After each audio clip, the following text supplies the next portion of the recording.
the international community in that regard to account. Fiery former Fox News personality Glenn Beck is due to visit Israel next week ahead of his mass Restoring Courage rally here in Jerusalem, scheduled for August 24th. Not everyone here in Israel is supportive of Beck's visit. Yehuda Kurtzer, president of the Shalom Hartman Institute, told IBA's Eli Walgelanter that he views Beck's mission as contentious. I'm very concerned about the Glenn Beck rally in Israel, and of all the things that I'm most concerned about, the fact that Israelis are less scandalized by a somewhat radical American political figure coming to Israel in an ostensible show of support for Israel, but a figure who's so polarizing in the American political discourse, and what it means for Israeli Jews to welcome this in to their own political discourse, what it suggests about our Israelis' relationship with American Jews as political actors. Is it because perhaps Israelis don't see the nuanced version of American politics the way American Jews do? They're just seeing someone who vocally, outwardly, strongly announces and demonstrates his support for Israel. I think that's a piece of it. I think it's, look, here's a big figure. He's bringing good, positive attention to Israel. He's coming here. He's showing support for Israel. Why wouldn't we welcome this in with open arms? And the reality is that American Jews are American citizens.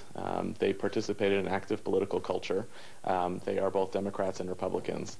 And for a long time, the whole American Jewish community's sense of power has actually been rooted in some sense, keeping Israel out of a partisan political conversation. And to allow partisan political figures to take over the relationship with Israel, or for Israel to kind of concede that these partisan political figures are the ones who really like us, I think it really has long-term risks for Israel and the American Jewish community. But are we not seeing a split among the American Jewish community on the issue of Israel, and that leaves Israelis just shaking their head, not knowing what to embrace? Look, I guess I'm hoping that that Israelis recognize that just because an American comes along and says, "I love Israel," right?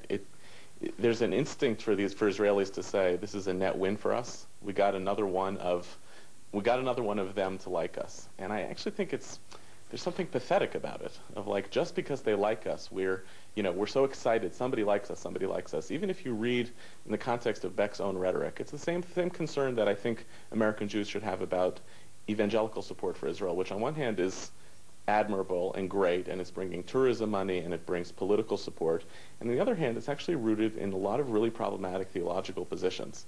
So at the end of the day, to like us because you think that we're part of a destiny that's going to bring about the return of Christ to earth, this short-term claiming of, yes, they like us, thank you, as the Sally Field moment.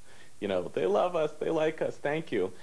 I think we're better than it. I think Israel is better than it. I think it's a state that has, largely speaking, even with political differences between J Street and AIPAC, the fact that you have two lobbies like this, overwhelming consensus political support in the American political discourse for the broad strokes of what it means to be pro-Israel, I think we're in a good place. And I would like to see using that good place to say, you know what? You are a polarizing political figure. You're a polarizing theological figure. Thanks, but no thanks. Right? Come to Israel, celebrate Israel, terrific. But do so that don't use us, Israel. I would love to have Israel say, don't use us to divide the American Jewish community.